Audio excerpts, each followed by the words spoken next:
pasakyti, kad prieš rungtynes buvo truputį neramu, nes po laimėtų rungtynių Stambule, kur tikrai parodėme neblogą žaidimą, toks jautėsi šioks toks atsipalaidavimas ir nežinojau, ar pavyks pilnai vyrus nuteikti rimtai kovai, nors sužaidėme su viena iš pirmaujančių komandų.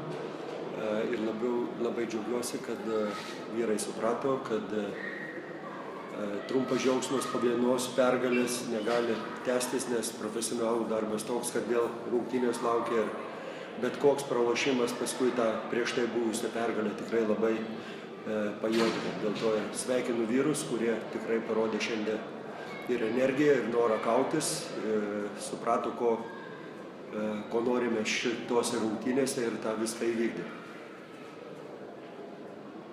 Ar tą sportinę formą, komanda paskelbė paskutinės 2 savaitės, tai yra tikėtis taip ankstyvo sezono eigoje? Nežinot, sunku pasakyti, visą laiką galvoju, kad tikrai kryptingai dirbom ir tikėjomės, kad pradėsim žaisti geriau, nes matėm, kad vyrai sportuoja tikrai atsidavę ir džiaugiamės, kad dabar demonstruojame tą žaidimą, kuris mums leidžia laimėti, o šito dalyko kaip greitai ar kaip vėlai, tuo labiau, kad yra ir naujų žaidėjų, ir jaunų žaidėjų, kaip greit tą formą pasiekti, taip nelengva apskaičiuoti. Džiaugiamės, kad dabar neblogai žaidžiam ir laimim. Taip, jeigu paieškojus blogų dalykų, Tomas Dimša lyginęs su pernai metais kažkaip sunkiau įsibėgėja šiandien. Vis tik sunkoka yra, kai komandoje daug jaunų žaidėjų, vienu metu integruoti kelis iš jų. Ir be abejo, kažkas iš 12 truputį lieka šone.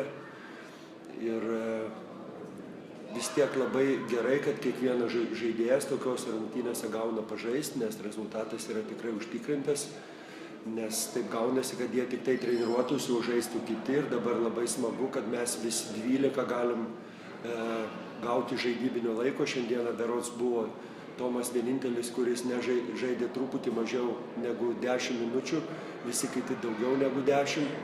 Taip kad reiškia tikrai yra smagu, kai visi ne tik treniruojasi sąžiningai ir gerai, bet ir gauna rungtynėse tos žaidybinio laiko.